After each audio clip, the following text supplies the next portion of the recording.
Pasado alas 6 kanina umaga, inilipad pa Maynila mula Tacloban City sina Cedric Lee at Zimmeras. Pero bago nito, hindi naging madali para sa NBI ang pag-aresto sa dalawa na inakusahang nambugbog sa aktor at TV host na si Bong Navarro. Ang balita, hatid ni Haji Rieta.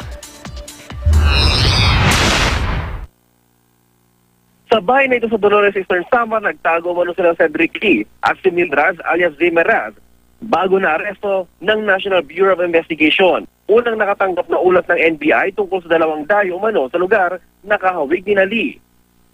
Hanggang sa sinalaki ng NBI ang lugar na pinagtaguan daw ng dalawa ng Biyernes. Pero hindi sila dinatnan matapos umanong tumakas. Hindi huminto ang NBI hanggang tuloy ang nasukol ang dalawa magtatanghali kahapon sa kalapit na bayan ng Oras. Kusa daw sumama sa NBI sina Lee. Agad silang dinala sa tanggapan ng NBI sa Catbalogan City bago nilipat sa NBI Regional Office sa Tacloban City. Gagad din namang pinag-utos si Justice Secretary Laila de Lima na dalhin sina Lee at Drag sa Maynila. Hindi nakalipad ang dalawa kahapon, pero kaninang pasado na sa umaga, dumating sa Daniel Romualdez Airport sa Tacloban City sina Lee at Drag kasamang matuhan ng NBI. Nakapoos ang mga kamay ng dalawa pero tinakpan ito ng tela. Naramdaman nyo kayo? Talk to the agent. Dito na lang tayo, sir. Isinakay sa Philippine Airlines Flight CR-2982 papuntang Maynila ang dalawa. Bago mag-alas 8, dumating sa Maynila sina Lee.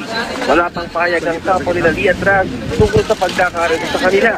Noong Lunes, natanggap ng Metro Manila Southern Police District ang warrant of arrest laban sina Lee, Raz, modelong si Dennis Cornejo at iba pa nilang kasamang nambugbog umano sa aktor na si Bong Navarro.